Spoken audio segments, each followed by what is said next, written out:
मैंने बताया था ओम्स लॉ के बारे में। वहाँ पे मैंने कुछ क्वेश्चंस भी बताए थे, आपको कुछ क्वेश्चंस भी दिए थे पीडीएफ फाइल के रूप में वहाँ पे सॉल्व करने के लिए। मुझे काफ़ी अच्छा लगा कि इन दिनों के अंतराल में बहुत सारे स्टूडेंट मेरे से, जो भी आप लोग वीडियो देख रहे हैं उनमें से बहुत सारे स्टूडेंट मेरे से क्वेश्चन पर्सनली पूछे। मैं उसे आंसर भी आपका सॉल्व करके भेजा था। मुझे बहुत ही अच्छा लगा कि कुछ स्टूडेंट अभी भी सिंसियर हैं।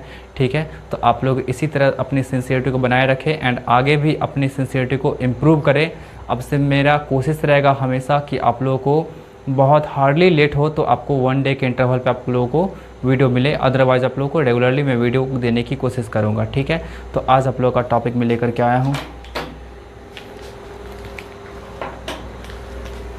Cause of resistance. ठीक है, रेसिस्टेंस के बारे में आप लोगों को बताए थे। अब यहाँ पे हम लोग को ये पढ़ना है कि आखिरकार रेसिस्टेंस कैसे डेवलप होता है किसी भी कंडक्टर में, ठीक है, या फिर किसी भी एलॉय में या फिर नॉन कंडक्टर में किस तरह से डेवलप होता है, क्या इसका कॉज होता है। ठीक है, तो इन सब चीज़ों को हम लोग डिस्कस करेंगे। तो चलिए देखिए, सबसे पहले क्या होता है, आपको इलेक्ट्रिसिटी का मैकेनिज्म भी बताए थे आपको कि कैसे इलेक्ट्रॉन्स फ्लो करता है। अब मान लीजिए आपका ये कंडक्टर है, ठीक है, ये कंडक्टर है। अब यहाँ पे देखिए ये कंडक्टर है तो इलेक्ट्रॉन्स तो होगा ही इसमें प्रेजेंट, इलेक्ट्रॉन्स होगा। आपको कुछ न्यूट्रल पार्टिकल्स होगा, न्यूट्रल पार्टिकल्स, कुछ पॉजिटिवली चार्ज पार्टिकल्स होगा। ठीक है, कोई डाउट है आर्यवासन में? यहाँ पे भी आपका इलेक्ट्रॉन्स हो सकता है, यहाँ पे भी इलेक्ट्रॉन्स हो सकता है, आपको यहाँ पे न्यूट्रल पार्टिकल हो सकता है आपका। मैं तीनों को अलग अलग कलर में दिखा देता हूँ। ठीक है, ये आपका पॉजिटिव चार्ज पार्टिकल रहा, यहाँ पे पॉजिटिव चार्ज पार्टिकल रहा, ठीक है, यहाँ पे आपका रहा, देखिए दिखा देते हैं, ये आपका न्यूट्रल पार्टिकल, ये आपका न्यूट्रल पार्टिकल, इधर आपका ये न्यूट्रल पार्टिकल रहा, ठीक है, इधर आपका ये न्यूट्रल पार्टिकल रहा। अब सोचिए इतने कंजस्टेड एरिया में मान लीजिए आपका इलेक्ट्रॉन्स फ्लो करेगा, तो देखिए तो कितनी प्रॉब्लम आएंगे इनको, बेचारे इलेक्ट्रॉन को। ठीक है, मीन्स यहाँ पे इलेक्ट्रॉन्स का जब फ्लो होगा तो ये आपका सबसे टकरा टकरा के आपका क्या होगा, ये इधर मूव करेगा। मान लीजिए आपका इधर मूव कर रहा है, इलेक्ट्रॉन्स का मूवमेंट आपका इधर हो रहा है। ठीक है, तो ये क्या होगा, आपका आपस में टकराएगा, इलेक्ट्रॉन खुद से भी टकराएगा, ठीक है, एंड पॉजिटिव चार्ज से टकराएगा, न्यूट्रल पार्टिकल से टकराएगा। यहाँ पे इसको इसके मोशन के लिए, इलेक्ट्रिसिटी के फ्लो होने के लिए यहाँ पे बहुत सारे कॉलिजन से होकर के गुजरना पड़ेगा, एंड कॉलिजन होगा तो यहाँ पे आपका क्या होगा, इलेक्ट्रॉन्स का फ्लो जो होगा वो आपका रेसिस्ट होगा। ठीक है, उसका फ्लो आपका क्या होगा, रेसिस्ट होगा, मीन्स आपका उसका उसमें अपोजिशन डेवलप होगा। ठीक है, एंड इसी अपोजिशन के कारण आपका क्या होता है, रेसिस्टेंस डेवलप होता है। और एकदम बात समझ में आ रही है ना, रेसिस्टेंस कैसे डेवलप होता है, तो इलेक्ट्रॉन्स फ्लो करेगा, उसका कोलिजन होगा न्यूट्रल पार्टिकल के साथ, पॉजिटिव पार्टिकल के साथ एंड इट्स सेल्फ के साथ। तो यहाँ पे आपका क्या है, ऐसे कोलिजन के कारण आपका उसका फ्लो रेसिस्ट होगा एंड देन आपका रेसिस्टेंस डेवलप होगा। तो आप लोग लिख सकते हैं, in the conductors electrons are flowing with collisions with other electrons,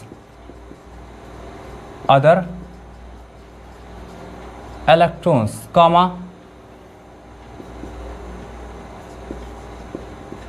positively charged particles or neutral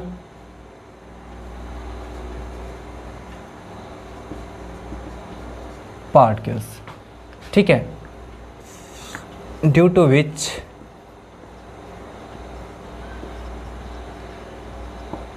opposition occurs in the motion of electrons and hence resistances are developed। ठीक है, एंड आपका इस कारण से क्या होता है, रेसिस्टेंस डेवलप होता है। यहाँ पे देख रहे हैं ना, in the conductors electrons are flowing with collisions with other electrons, positively charge particles, और neutral particles due to which opposition occurs, या अपोजिशन ऑफर्ड लिखेंगे तो आपका अच्छा रहेगा, opposition offered in the motion of electrons and hence resistance developed. एकदम बात समझ में आ रही है ना, ठीक है। अब यहाँ पे देखिए आप लोगों को जो बताया गया था कि कैसे लेंथ पे डिपेंड करता है, कैसे एरिया ऑफ क्रॉस सेक्शन पे डिपेंड करता है एंड कैसे टेम्परेचर पे डिपेंड करता है, तो इसका थ्योरेटिकल व्यू देखिए कि कैसे आपका डिपेंड करता है। तो अब सोचिए कि हम लोग लेंथ को इंक्रीज़ कराएंगे, मान लीजिए लेंथ को इंक्रीज़ करा दिए हम लोग, देख लीजिए पहले आपका इतना छोटा सा कंडक्टर था, ठीक है, ये आपका इतना बड़ा सा कंडक्टर था, ठीक है। अब क्या करेंगे, यहाँ पे देखिए, यहाँ पे इसको देखिएगा आप लोग, शायद आप लोग को दिख जाए, मैं थोड़ा सा, ठीक है, मान लीजिए आपका क्या है, आपका ये कंडक्टर है, ठीक है, ये कंडक्टर है, इसमें इलेक्ट्रॉन को फ्लो करना है, तो इसमें इलेक्ट्रॉन को फ्लो करना है, ये आपका यहाँ से फ्लो करना स्टार्ट किया एंड इधर की ओर जाएगा, ठीक है, कोई डाउट है?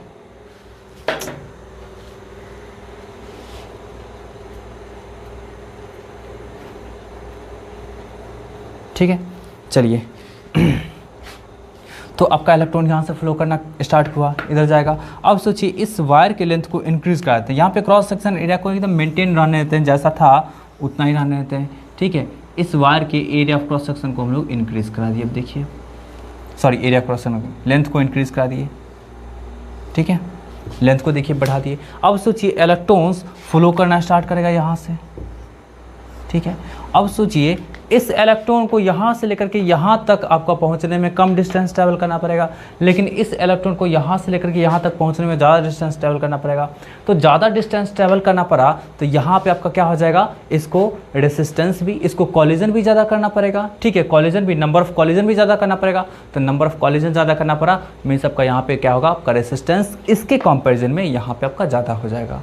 एकदम बात समझ आ रही है ना, एकदम सिंपल वे है। आप खुद सोचिए, आप भीड़ भड़का में जा रहे हैं, ठीक है, आप छोटे से डिस्टेंस में भीड़ में जा रहे होंगे तो वहाँ पे आपको थोड़ा सा कम मिलेगा रेसिस्टेंस, लेकिन आपका एकदम लंबा एकदम ट्रैफिक लगा हुआ बहुत ज़्यादा लंबा, तो वहाँ पे आपको ज़्यादा रेसिस्टेंस अफोर्ड होगा, ठीक है, वहाँ पे आपको क्या होगा, ज़्यादा रेसिस्टेंस अफोर्ड होगा। मीन्स आपको पहुँचने में एक एंड से मीन्स ट्रैफिक को क्लियर करके पहुँचने में आपको ज़्यादा टाइम लग जाएगा, ठीक है। बिल्कुल आपका यहाँ भी वही बात हो गया कि आपका वायर का लेंथ आप इंक्रीज़ कराते हैं, वायर का लेंथ इंक्रीज़ कराते हैं तो वहाँ पे क्या होगा, आपका वहाँ पे इलेक्ट्रॉन्स को ज़्यादा कॉलिजन फेस करना पड़ेगा एंड ज़्यादा कॉलिजन फेस करना पड़ेगा तो वहाँ पे आपका क्या होगा, रेसिस्टेंस भी ज़्यादा डेवलप होगा, ठीक है। तो यहाँ पे देखिए मैं लिख देता हूँ, as the length of wire is increased then number of collisions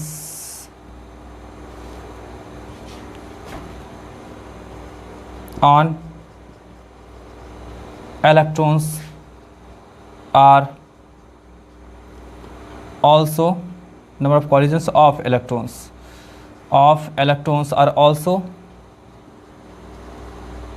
increases and therefore resistances increases, ठीक है। रेसिस्टेंस आपका क्या होता है, जिस कारण से आपका इंक्रीज कर जाता है। एकदम बात समझ में आ रही है ना, ठीक है, आप लोग इसे नोट कर लीजिएगा। नेक्स्ट पॉइंट की ओर हम लोग आगे बढ़ते हैं, ठीक है।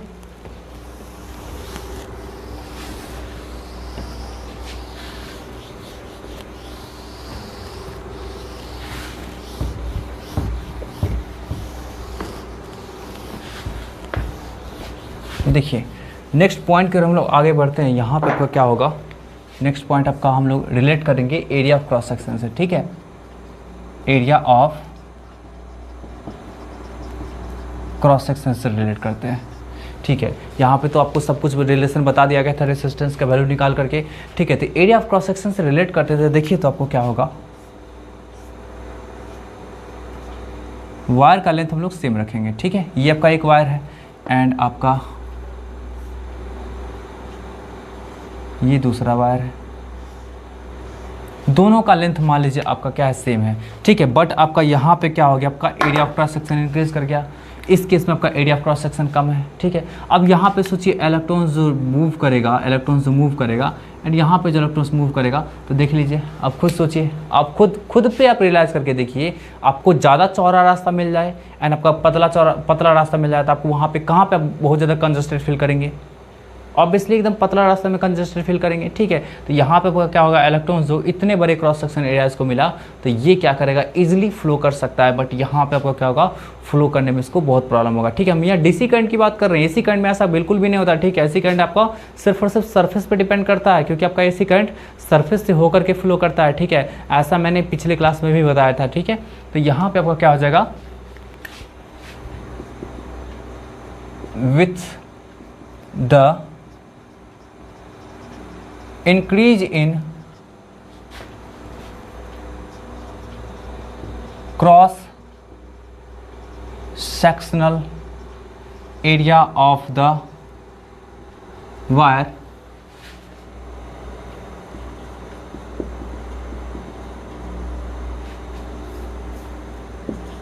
electrons are freely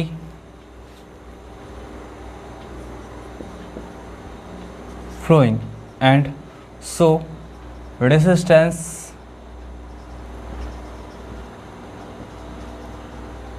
decreases, ठीक है। रेसिस्टेंस आपका क्या होता है, डिक्रीज होता है, इसलिए आपका रेसिस्टेंस होता है वो इनवर्सली प्रोपोर्शनल होता है आपका एरिया ऑफ क्रॉस सेक्शन का। कोई डाउट है, आपका एरिया ऑफ क्रॉस सेक्शन होगा तो इलेक्ट्रॉन्स बिल्कुल ईजिली फ्लो करेगा, एकदम फ्रीली फ्लो करेगा, ठीक है।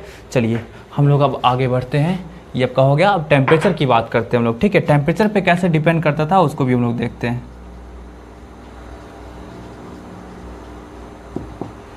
टेम्परेचर की बात करते हैं, देखिए टेम्परेचर की बात करते हैं तो मेटालिक कंडक्टर में आपका फिनोमेना अलग होता है, इलेक्ट्रोलाइटिक कंडक्टर में आपका फिनोमेना अलग होता है, ठीक है। तो टेम्परेचर की बात करेंगे तो यहाँ पे टेम्परेचर बढ़ने से देख लीजिए क्या होगा,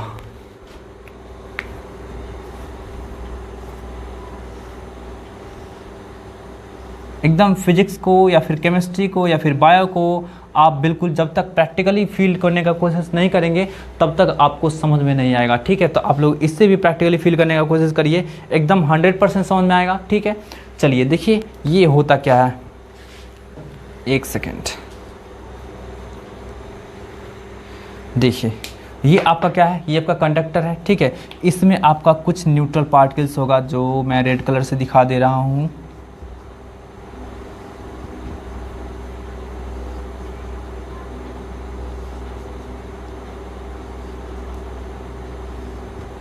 जिसके पास कोई चार्ज नहीं होगा, ठीक है। अब देखिए कुछ आपका क्या होगा, पॉजिटिवली चार्ज पार्टिकल्स भी होगा, जिसे मैं ब्लैक कलर से दिखा दे रहा हूं।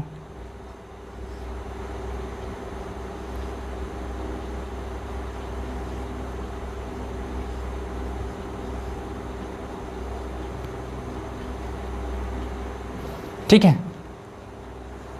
अब देखिए कुछ आपका क्या होगा, इलेक्ट्रॉन्स भी होगा,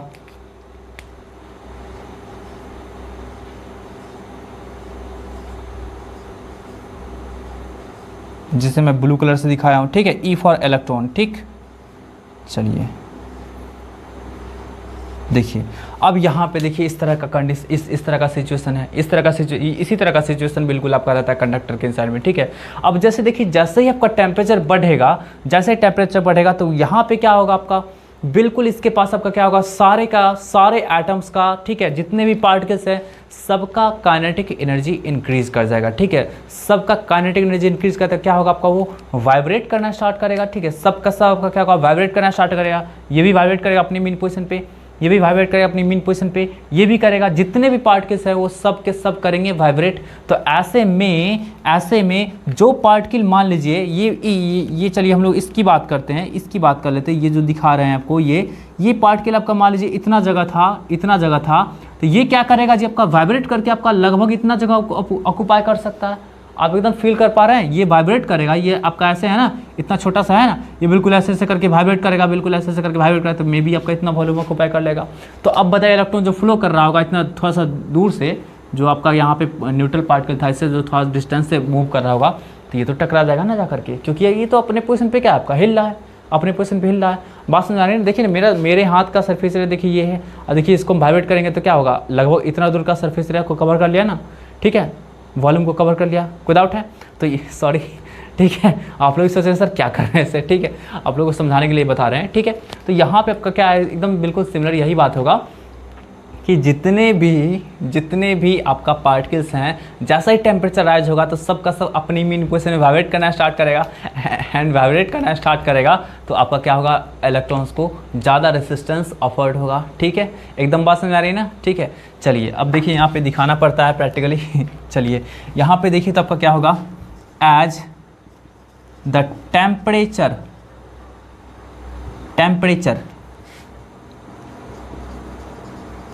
increases, vibration of the particles increases and hence ये आपका क्या है, increases है, ठीक है, and hence collision increases, therefore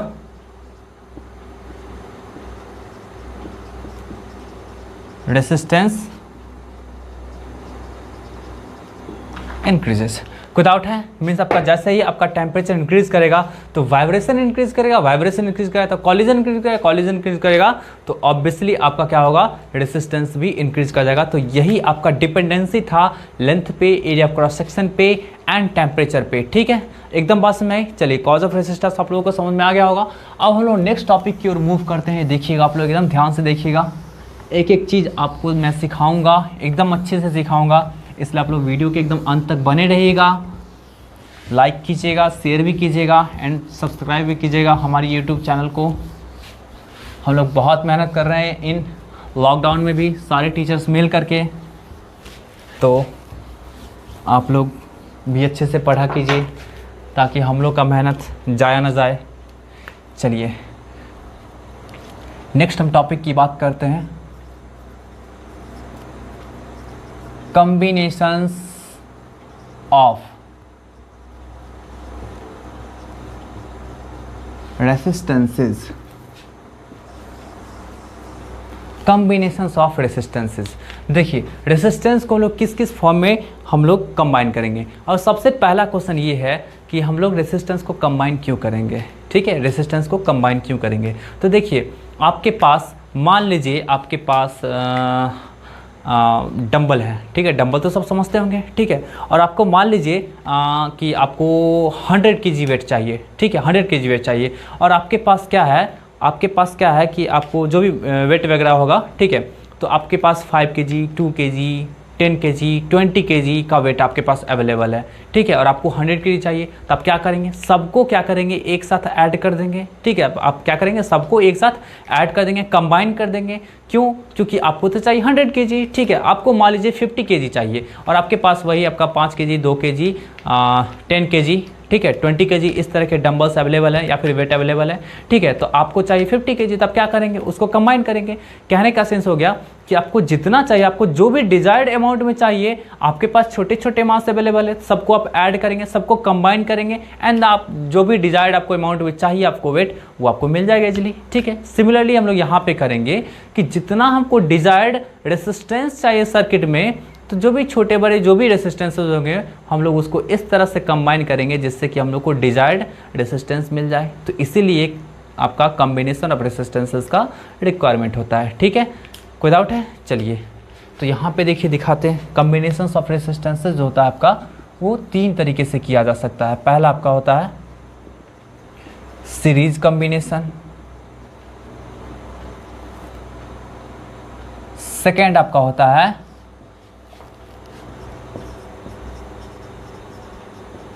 parallel combination, and third आपका होता है मिक्स्ड कॉम्बिनेशन।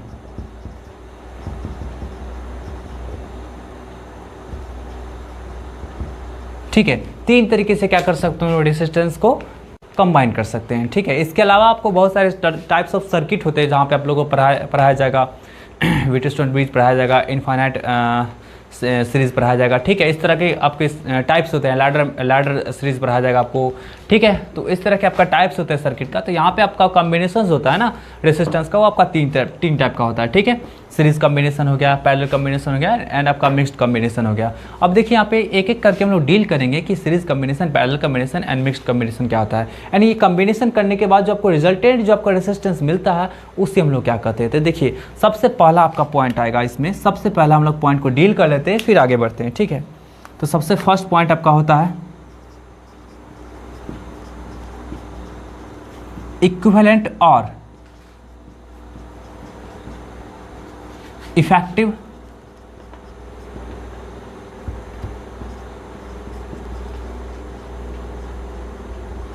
रेसिस्टेंस। ठीक है, इक्विवेलेंट और इफेक्टिव रेसिस्टेंस, ये देखिए क्या होता है आपका। तो हम लोग जो भी कॉम्बिनेशन ऑफ रेसिस्टेंस करते हैं, रेसिस्टेंस को जिस किसी भी तरह से कंबाइन करते हैं, ठीक है, तो कंबाइन करने के बाद जो हम लोग को जो टोटल रिजल्टेंट जो आपका मिलता है, रिजल्टेंट जो आपका रेसिस्टेंस का अमाउंट मिलता है, वही क्या होता है आपका इक्विवेलेंट रेसिस्टेंस होता है या फिर इफेक्टिव रेसिस्टेंस होता है। अब देखिए यहाँ पे इसको हम लोग एक और अलग ढंग से डिफाइन कर सकते हैं कि मान लीजिए जो भी कॉम्बिनेशन ऑफ रेसिस्टेंसेस है वो सब मिल करके जितना आपको दे रहा है उसके बदले हम लोग एक रेसिस्टेंस को ले लेंगे। ठीक है, तो वो आपको क्या होगा, उतना ही रेसिस्टेंस ऑफर कराएगा without change in the current flowing through the circuit and potential difference across the combination. ठीक है, आपका पोटेंशियल डिफरेंस होगा वो कॉम्बिनेशन के अक्रॉस में, मीन्स आपको उस टर्मिनल पॉइंट के बीच का जो पोटेंशियल डिफरेंस होगा एंड उस सर्किट में जो फ्लो कर रहा हुआ करंट उसको बिना डिस्टर्ब किए हुए, ठीक है, आपको सेम अमाउंट ऑफ आपको रेसिस्टेंस ऑफर्ड करा रहा होगा, एक सिंगल रेसिस्टेंस, तो वो उसके बदले आपका क्या होगा, ये इक्विवेलेंट रेसिस्टेंस हो जाएगा। ठीक है, तो देखिए इसको हम लोग डिफाइन कर देते हैं।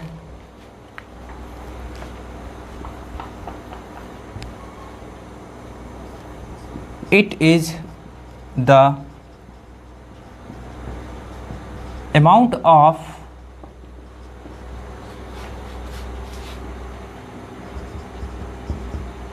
Amount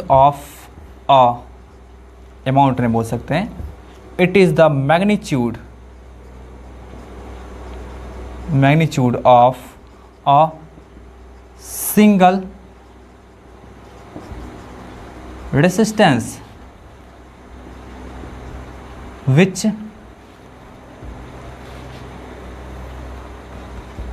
offers the same value of resistance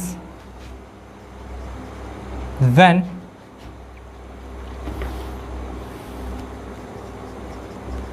placed in the circuit in place of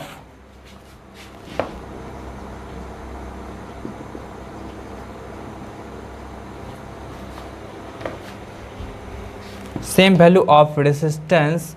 यहाँ पे लिख देते हैं एक चीज़, sorry, same value of resistance without change in the current flowing through the circuit and potential difference across the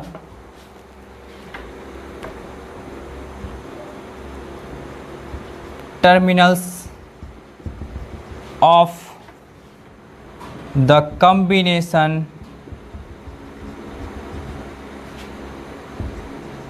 when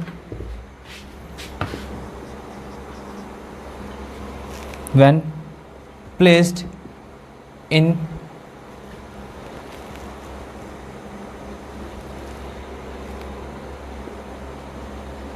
place of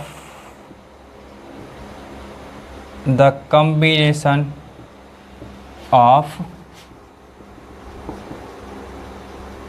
resistances. देखिए, it is the magnitude of a single resistance which offers the same value of resistance without change in the current flowing through the circuit and potential difference across the terminals of the combination when placed in place of the combination of resistances। Means आपका क्या होगा कि means क्या होगा कि हम लोग equivalent resistance जो होता है, equivalent resistance that amount of resistance होता है जिसको हम लोग प्लेस करेंगे सर्किट में in place of combination of resistance. ठीक है, in place of combination of resistance. यहाँ पे याद रखिएगा कि ये इस रेसिस्टेंस को जो हम लोग प्लेस करते हैं तो करंट का अमाउंट सर्किट में नहीं चेंज होगा। ठीक है, पोटेंशियल डिफरेंस जो कॉम्बिनेशन ऑफ रेसिस्टेंसेस के क्रॉस में होता है, टर्मिनल के क्रॉस में होता है, उसको नहीं चेंज करेगा। ठीक है, तो इसलिए आपका ये इस तरह का डेफिनेशन आपके सामने में दिया गया है। ठीक है, चलिए हम लोग अब आगे बढ़ते हैं। ठीक है,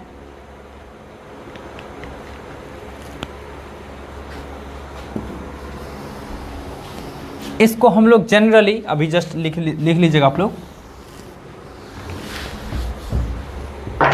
इसको हम लोग रिप्रेजेंट करते हैं generally. It is denoted by R equivalent और आर इफेक्टिव। ठीक है, आर इक्विवेलेंट या फिर आर इफेक्टिव से हम लोग क्या करते हैं, रिप्रेजेंट किया करते हैं। चलिए अब हम लोग सीरीज कॉम्बिनेशन की ओर मूव करते हैं।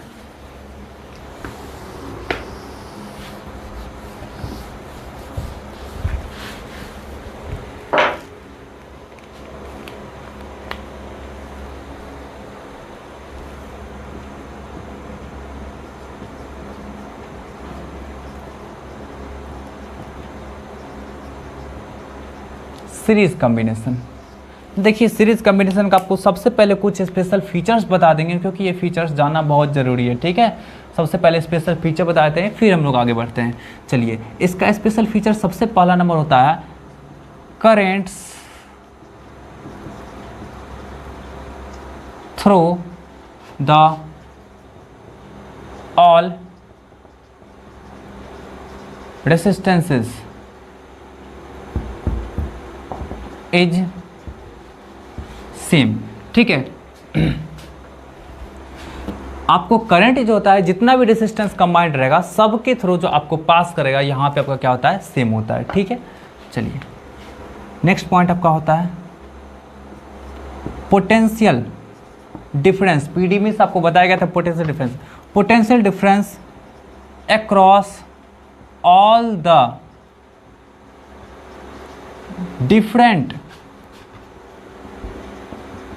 resistances are different। ठीक है, potential difference across the different resistances are different. Means आपका डिफरेंट रेसिस्टेंस होगा उसके अक्रॉस में जो पोटेंशियल डिफरेंस होगा वो भी आपका क्या होगा, डिफरेंट होगा। ठीक है, नेक्स्ट देखिए आपका क्या होगा, potential difference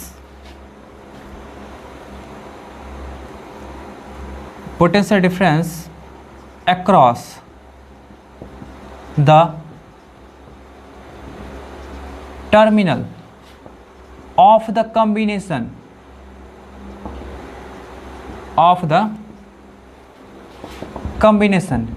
is the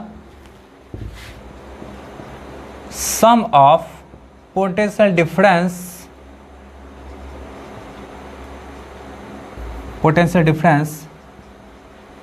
across the individual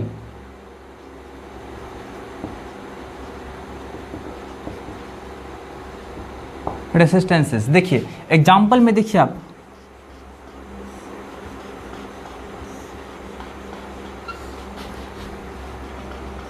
देखिए मैंने 4 रेसिस्टेंस लिया है। इसका रेसिस्टेंस आपका मान लीजिए R1 होगा, इसका R2 होगा, इसका R3 होगा एंड इसका R4 होगा। ठीक है, 4 डिफरेंट रेसिस्टेंस ले लिए। इसके थ्रू आपका करंट I होगा, तो सबके थ्रू आपका क्या होगा, I ही होगा। आपको फर्स्ट पॉइंट ही बताया गया है यहाँ पे। ठीक है, ठीक, सबके थ्रू आपका क्या होगा, आई होगा। एंड यहाँ पे हम लोग लिखेंगे इसके अक्रॉस में पोटेंशियल ड्रॉप, तो पोटेंशियल ड्रॉप बोलिए या फिर पोटेंशियल डिफरेंस बोलिए, दोनों का दोनों सेम है। तो इसके अक्रॉस आपका V1 होगा, इसके अक्रॉस आपका क्या होगा V2 होगा, इसके अक्रॉस आपका क्या होगा V3 होगा, इसके अक्रॉस आपका क्या होगा V4 होगा। ठीक है, ये आपका सब सब रेसिस्टेंस, सबका सब पोटेंशियल डिफरेंस आपका क्या है, आपका बिल्कुल अलग है। ये अलग होगा कब, जब रेसिस्टेंस का अमाउंट अलग होगा। ठीक है, इन सब में रेसिस्टेंस में से कोई भी दो आपका सेम हो गया तो उस दोनों के बीच का पोटेंशियल डिफरेंस, सॉरी उस दोनों का जो पोटेंशियल डिफरेंस होगा वो आपका क्या होगा, सेम होगा। अब यहाँ पे मान लीजिए ए मानते हैं, यहाँ पे मान लीजिए बी मानते हैं। अब सोचिए आपसे बोला जाएगा बी ए माइनस बी बी, तो यहाँ पे क्या हो जाएगा, शायद आप लोगों को नहीं दिख रहा होगा, बी ए माइनस बी बी बोला जाएगा तो क्या होगा, सबका सम हो जाएगा। ठीक है, मीन सबका V1 plus V2 plus V3 plus V4, mean सबका सम हो जाएगा। जितना भी आपको इस कॉम्बिनेशंस में जितने भी आपको दिख रहे हैं, ठीक है, जितने भी आपको दिख रहे हैं रेसिस्टेंसेस, सबके अक्रॉस में जो पोटेंशियल डिफरेंस डेवलप हुआ है उसका आपका क्या हो जाएगा, यहाँ पे सम हो जाएगा। ठीक है, एकदम बात समझ में आ रही है ना। चलिए अब नेक्स्ट पॉइंट के हम लोग आगे बढ़ते हैं, इसको आप लोग नोट कर लीजिएगा। नेक्स्ट पॉइंट, फोर्थ पॉइंट की ओर आगे बढ़ते हैं। ठीक है, आप लोग नोट करते चलिएगा।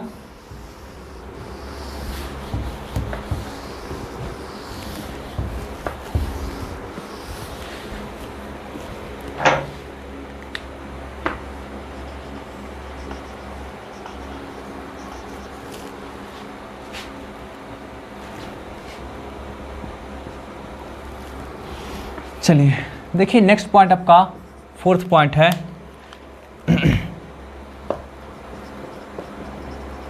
Potential difference PD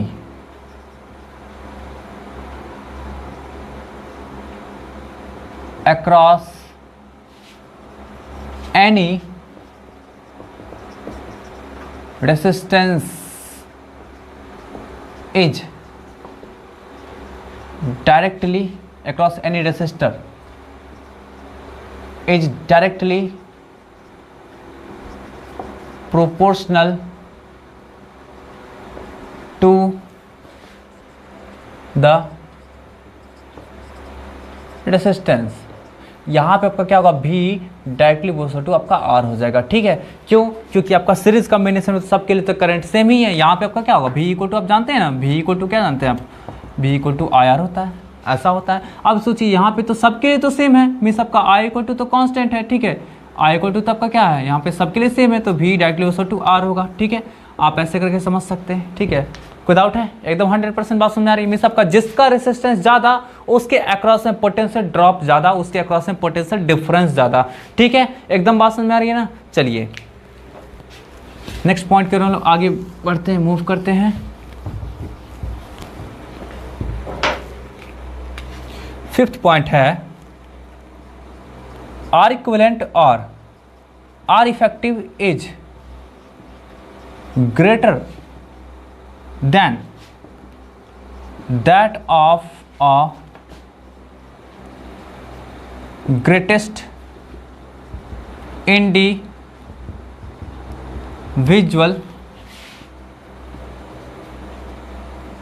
resistance. Means आपका इक्विवेलेंट रेसिस्टेंस या फिर इफेक्टिव रेसिस्टेंस जो आपका होगा वो क्या होगा, जितने भी रेसिस्टेंस सीरीज कॉम्बिनेशन में कंबाइंड है उसमें से सबसे बड़ा जो होगा ना उससे भी बड़ा होगा। ठीक है, आरएस में सबसे बड़ा जो होगा आपका उससे भी बड़ा होगा। ठीक है, तो यही आपका 5 इंपॉर्टेंट फीचर्स है, आप लोग इसे नोट कर लीजिएगा अच्छे से। एंड ठीक है, हम लोग अब जल्दी से हम लोग डिराइव कर देते हैं यहाँ पे फॉर्मूला इक्विवेलेंट रेसिस्टेंस का। आप लोग देखिएगा ध्यान से।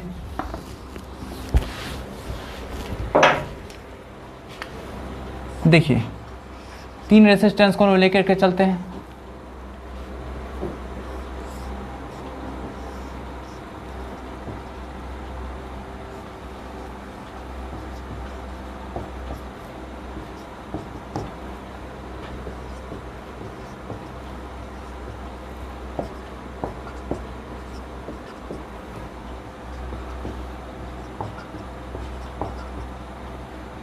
ठीक है, चलिए यहाँ से देखिए आपका ये कॉम्बिनेशन दिख रहा है, 3 रेजिस्टेंस का कॉम्बिनेशन दिख रहा है। इसके अक्रॉस में पोटेंशियल डिफरेंस होगा V1 होगा, इसके अक्रॉस में पोटेंशियल डिफरेंस V2, इसके अक्रॉस में पोटेंशियल डिफरेंस आपका क्या होगा V3 होगा। ठीक है, अब यहाँ से देखिए तो आपका क्या होगा, सिंस देखिए इस पॉइंट एंड इस पॉइंट की बात करेंगे, ये आपका पॉइंट ए, ये पॉइंट बी हो गया, ठीक है। तो इस दोनों पॉइंट के बीच का बात करेंगे तो ये दोनों पॉइंट किससे कनेक्टेड है, इस सेल से कनेक्टेड है। तो इस पॉइंट के बीच का पोटेंशियल डिफरेंस कितना हो जाएगा, भी हो जाएगा। तो आप बी ए माइनस बी बी जो लिखना चाहते हैं तो आपका क्या होगा, भी हो जाएगा, ठीक है। एंड आप अभी जस्ट निकाले थे कि किसी भी रेसिस्टेंस के जो भी सीरीज कॉम्बिनेशन में आपका जो होगा तो उस कॉम्बिनेशन का जो टर्मिनल के बीच का जो रेसिस्टेंस होगा, सॉरी पोटेंशियल डिफरेंस होगा, वो आपका क्या होगा, इंडिविजुअल वन जो भी आपका पोटेंशियल डिफरेंस होगा वो सबका सम हो जाएगा। तो यहाँ पे आपका V A minus V B को लिख सकते हैं ना आप ऐसा, V1 plus V2 plus V3।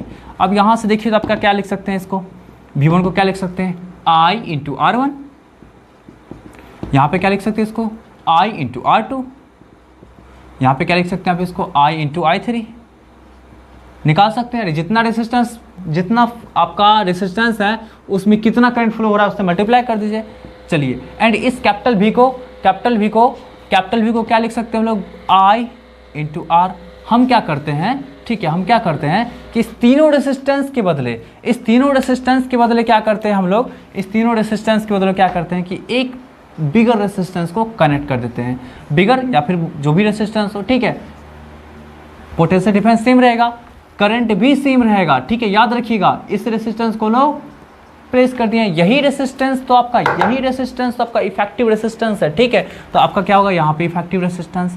अब यहाँ से देखिए तो सब में I कॉमन निकल रहा है, तो R1 plus R2 plus R3, तो I और R4, ये आपका I कैंसिल हो गया।